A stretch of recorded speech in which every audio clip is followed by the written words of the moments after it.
سب ایک قطار میں ایک دوسرے سے کچھ فاصلے پر اپنے ہاتھ پیچھے باندھے کھڑے تھے۔ پوسوال ایک ایک کے پاس جا کر اس کے سامنے چند سیکنڈ ٹھہر کر اس کی آنکھوں میں جھانکتا اور پھر مطمئن ہونے کے بعد سر ہلاتے آگے بڑھ جاتا۔ طاہر کے سامنے اس نے کچھ زیادہ ہی وقت گزارا تھا۔ Well done. اس نے طاہر کے بازوؤں کی مچھلیوں کو تھپتھپاتے ہوئے زہریلی مسکراہٹ سے کہا۔ پوسوال سے چند قدم کے فاصلے پر کھڑی کامنی اگروال نے بطور خاص پوسوال کی اس حرکت کو نوٹ کیا تھا۔ اس کا دل دھک سے رہ گیا۔ وہ جانتی تھی کہ پوسوال کیسا کینہ پروا اور درندہ صفت ہے۔ اس بات کا سوال ہی نہیں اٹھتا تھا کہ اس نے طاہر کو معاف کر دیا ہو، اور اس حرکت کے بعد تو اسے یقین ہو چلا تھا کہ وہ طاہر کو کبھی معاف نہیں کرے گا۔ اس کیمپ میں پوسوال کے ہاتھوں دوران تربیت کسی ایجنٹ کا مارا جانا کوئی ایسا واقعہ نہیں تھا جس کا کوئی نوٹس لیتا۔ نوجوانوں کو اس نے دہرادون کے پہاڑی علاقوں میں گھنے اور خطرناک جنگلوں میں تربیت دینی تھی، اور ایسے خطرناک راستوں کی بھول بھلیوں میں کسی بھی ایجنٹ کی موت کے لیے کوئی بھی بہانہ تراشا جا سکتا تھا۔ کامنی اگروال ایسے واقعات کی عینی شاہد تھی۔ جب سری لنکا کے ایک تامل نوجوان تخریب کار کی کسی بات سے ناراض ہو کر پوسوال نے اس کے ہاتھوں میں ایسا بم تھما دیا جو وقت سے 2 منٹ پہلے ہی اس کے ہاتھوں میں پھٹا اور اس کے جسم کے پرخچے اڑ گئے۔ اس پر ایک معمولی سی رپورٹ فائل کی گئی کہ نوجوان نے غلطی سے ٹائمنگ صحیح نہیں رکھی تھی۔ وہ انسانوں کو مارنے کے درجنوں معصومانہ طریقے جانتا تھا۔ اپنے زیر تربیت نوجوانوں کو وہ یہی تو بتایا کرتا تھا کہ وہ اپنے ٹارگٹ کو کس طرح لا علم رکھ کر آسانی سے کوئی خطرہ مول لیے بغیر موت کے گھاٹ اتار سکتے ہیں۔ وہ زہر خورانی کا ماہر تھا۔ روسیوں نے اسے زہر کا علم سکھایا تھا۔ وہ انسانی جسم میں زہر منتقل کرنے کے ایسے طریقے جانتا تھا جن کا عام حالات میں شاید کوئی تصور بھی نہیں کر سکتا تھا۔ کامنی سہم کر رہ گئی۔ وہ نہ جانے کیوں نہیں چاہتی تھی کہ طاہر اس طرح بے موت مارا جائے۔ کامنی اگروال کی معاونت سے پوسوال نے انہیں ابتدائی سبق دیا اور ان کی طرف سے مطمئن ہونے کے بعد کلاس کے خاتمے کا اعلان کر دیا۔ کامنی کو اس وقت اپنی تربیت کے مطابق ان نوجوانوں کے ساتھ ان کے کمروں تک جانا تھا اور بڑے نامحسوس انداز میں اس صورتحال سے متعلق ان کے خیالات جاننے کے بعد اپنی آج کی رپورٹ لکھنی تھی۔ لیکن حیرت انگیز طور پر اچانک ہی پوسوال اسے اپنی طرف بڑھتا دکھائی دیا۔ کم آن ڈارلنگ۔ اس نے بڑی بے تکلفی سے کامنی کی کمر میں ہاتھ ڈال کر اسے اپنی طرف کھینچا۔ کامنی کے لیے یہ کوئی غیر معیوب حرکت نہ تھی، لیکن پوسوال نے بڑے غلط وقت کا انتخاب کیا تھا، اور پھر ان نوجوانوں کے سامنے پہلی مرتبہ اسے اپنی ذلت کا احساس ہوا۔ مسٹر پوسوال پلیز، ابھی نہیں، مجھے اپنی آبزرویشن رپورٹ دینی ہے، آپ جانتے ہیں۔ اس نے کسمسا کر پوسوال سے الگ ہوتے ہوئے سرگوشی کے انداز میں کہا، کیونکہ ابھی ان کے اور نوجوانوں کے درمیان فاصلہ زیادہ نہیں بڑھا تھا۔ پوسوال نے اچانک اسے جھٹکا دے کر اپنی طرف کھینچا اور اس کو بے بس کر دینے کی حد تک قابو کرتے ہوئے اس کی آنکھوں میں جھانکا۔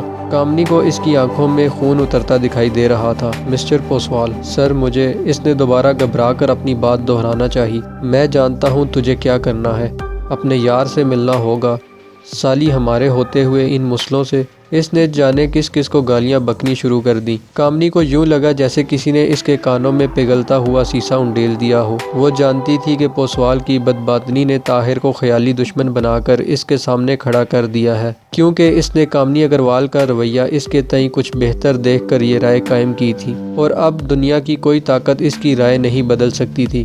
آل رائٹ، مجھے اپنی ڈیوٹی کرنی ہے۔ کامنی نے ڈرتے ڈرتے اور خوف کی ملی جلی کیفیت کے تحت خود کو اس سے الگ کرنا چاہا۔ عین ان لمحات میں جب ان کے درمیان کشمکش جاری تھی، پوسوال کی جاندیدہ اور مکار نگاہوں نے کرنل بھاٹیا کو کمرے سے برآمد ہوتے دیکھ لیا تھا۔ ان حالات میں اس نے کامنی اگروال کو چھوڑ دینا ہی مناسب جانا، کیونکہ وہ جانتا تھا کہ کرنل بھاٹیا کامنی اگروال کے لیے نرم گوشہ رکھتا ہے اور اس کا شمار بریگیڈیئر ملہوترا کے مخالف گروپ میں ہوتا ہے۔ پوسوال بریگیڈیئر ملہوترا کا خاص آدمی سمجھا جاتا تھا۔ اس نے خون کے گھونٹ پی کر کامنی اگروال کو اپنی گرفت سے آزاد کر دیا تھا، لیکن اس طرح ہاتھ شکار کا اس کے پنجے سے نکل جانا اس کی آتش انتقام کو بھڑکانے کے لیے کافی تھا۔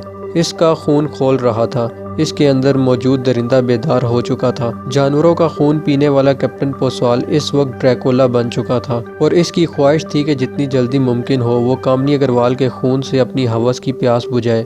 اس کے لیے یہ کچھ مشکل نہیں تھا، اسے تو ایسے شکار کا زیادہ مزہ آتا تھا۔ ڈونٹ وری بیبی، اس نے پھنکارتے ہوئے کہا، اور تیزی سے موڑ کر اپنے آفس کی طرف چل دیا۔ خوف اور غصے سے سہمی کامنی اگروال نوجوانوں کے تعاقب میں چل دی۔ زندگی میں طویل عرصے کے بعد اس کی آنکھوں میں نمی اتری تھی۔ آج تک ایسا ہوا نہیں تھا، شاید بچپن یا دوران تعلیم وہ کبھی کسی جذباتی کیفیت کی شکار رہی ہو۔ آج اسے پہلی مرتبہ شدت سے اپنی بے بسی کا احساس ہوا تھا۔ اسے یاد آ گیا جب وہ خوشی سے پھولے نہ سماتے ہوئے اپنے والدین کو را میں اپنی سلیکشن کی خبر دے رہی تھی تو پولیس انسپکٹر سورج اگروال کچھ بے چین سا دکھائی دینے لگا تھا۔ سورج اگروال اس کا باپ تھا، لیکن دونوں کے درمیان باپ بیٹی سے زیادہ دوستی کا رشتہ تھا۔ جب اس نے پہلی مرتبہ اپنے باپ کو بتایا کہ وہ را کے لیے درخواست دینے جا رہی ہے تو سورج اگروال نے اس کے اس فیصلے پر خوشی کا اظہار نہیں کیا تھا۔ پتا جی، آپ تو خود پولیس آفیسر ہیں، پھر بھی؟ اس نے حیرانگی سے دریافت کیا تھا۔ بیٹی، میں پولیس آفیسر ہوں، اسی لیے تمہارے اس فیصلے سے کچھ زیادہ خوشی نہیں ہوئی۔ تم پولیس میں کیوں اپلائی نہیں کرتی؟ انہوں نے قدرے تشویش سے کہا۔ پتا جی، آپ جانتے ہیں مجھے ایڈونچرس لائف گزارنے کا شوق ہے۔ میں ایک انٹیلیجنس افسر بن کر زیادہ خوشی محسوس کروں گی۔ اس نے اپنے باپ کو بظاہر یہ بات کہہ کر مطمئن تو کر دیا تھا، لیکن سورج اگروال کبھی مطمئن نہیں ہوا۔ اس نے بادل نخواستہ اپنی بیٹی کے فیصلے پر ساتھ کیا تھا۔ نوکری پر جانے کے پہلے ہی روز اس سے رازداری کا جو حلف لیا گیا تھا، اس نے قانونی طور پر کامنی کو پابند کر دیا تھا کہ وہ اپنے باپ کے ساتھ اس مسئلے پر زیادہ بات نہ کرے۔ اس کے باپ کو بھی اس بات کا علم تھا۔ جب کبھی اس کی کامنی سے ملاقات ہوتی، ایک فقرہ معمول کے مطابق ضرور کہا کرتا، کیسی جا رہی ہے تمہاری سیکرٹ سروس؟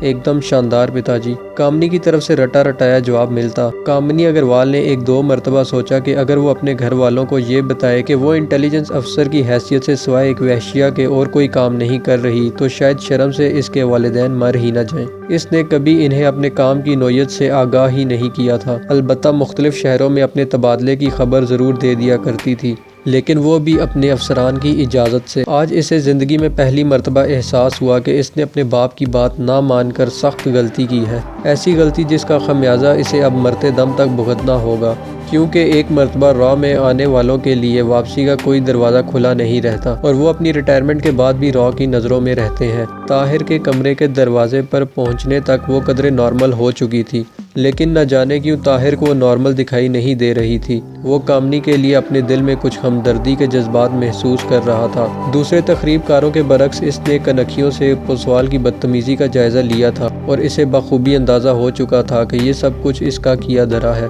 یہاں کی روایات کے مطابق کوئی بھی زیر تربیت تقریب کار کسی بھی حادثے یا کارروائی پر نہ تو تبصرہ کر سکتا تھا اور نہ ہی تجسس ظاہر کر سکتا تھا اور نہ ہی کسی بھی طرح اس میں دخل اندازی کر سکتا تھا۔ تقریب کاروں کی وفاداری کا اندازہ لگانے کے لیے اچانک ہی ان کی صفوں میں سے کسی ایک تقریب کار کو انسٹرکٹر باہر نکالتا اور ان سب کے سامنے وحشیانہ انداز میں بغیر کوئی وجہ بتائے تشدد شروع کر دیتا تھا۔ کبھی کبھی یوں بھی ہوتا کہ اس تشدد کی تاب نہ لاتے تختہ مشق بننے والے کی موت واقع ہو جاتی، لیکن کیا مجال جو اس کے کسی ساتھی کے کان پر جوں بھی رینگتی۔ وہاں موجود انسٹرکٹر ہیلو بہانوں سے ان کی جذباتی، جسمانی اور نفسیاتی حرکات کا جائزہ لیتے رہتے۔ کسی بھی ایجنٹ کو اگر اب نارمل پاتے تو اس کو ایک بورڈ کے سامنے پیش کیا جاتا، جو ایک طویل انٹرویو لینے کے بعد اس کی قسمت کا فیصلہ کیا کرتا تھا۔ اچانک ہی ایک خیال بجلی کے کوندے کی طرح طاہر کے ذہن پر لپکا، کیوں نہ کامنی سے اظہار ہمدردی کر کے وہ اس کی ہمدردی حاصل کرنے کی کوشش کرے، کیونکہ اپنے منصوبے کے اگلے حصے میں انہیں کامنی اگروال کی ہمدردی بہت کام دے سکتی تھی۔ کامنی جو اب بظاہر بالکل نارمل تھی، ان سے ضرورت سے زیادہ مسکراتے ہوئے شاید اس لیے باتیں کر رہی تھی کہ کسی کو اس پر شک نہ گزرے، لیکن اس کے دلی جذبات کو طاہر اچھی طرح سمجھتا تھا۔ آج شام کے بعد آپ کی ریکی کلاس ہوگی، تم تینوں میرے ساتھ ریکی کرو گے، اس نے طاہر اور اس کے دونوں ساتھیوں کی طرف اشارہ کرتے ہوئے کہا۔ اوکے میڈم، طاہر کے بجائے سلیم نے جواب دیا، جو شاید طاہر کے منصوبے کو کچھ سمجھنے لگا تھا۔ مشتاق جو بظاہر صورتحال سے لا تعلق نظر آ رہا تھا، شام تک آپ لوگ ریلیکس کریں۔ یہ کہہ کر کامنی نے کمرے میں رکھے ٹی وی کا ریموٹ کنٹرول تھام لیا اور 3-4 اسٹیشن بدلنے کے بعد ایک ایسا اسٹیشن لگا دیا جہاں ان کے تن بدن میں آگ لگانے والی فلم چل رہی تھی۔ انجوائے یور سیلف، اس نے دروازے میں کھڑے ہو کر کہا اور مسکراتی ہوئی باہر نکل گئی۔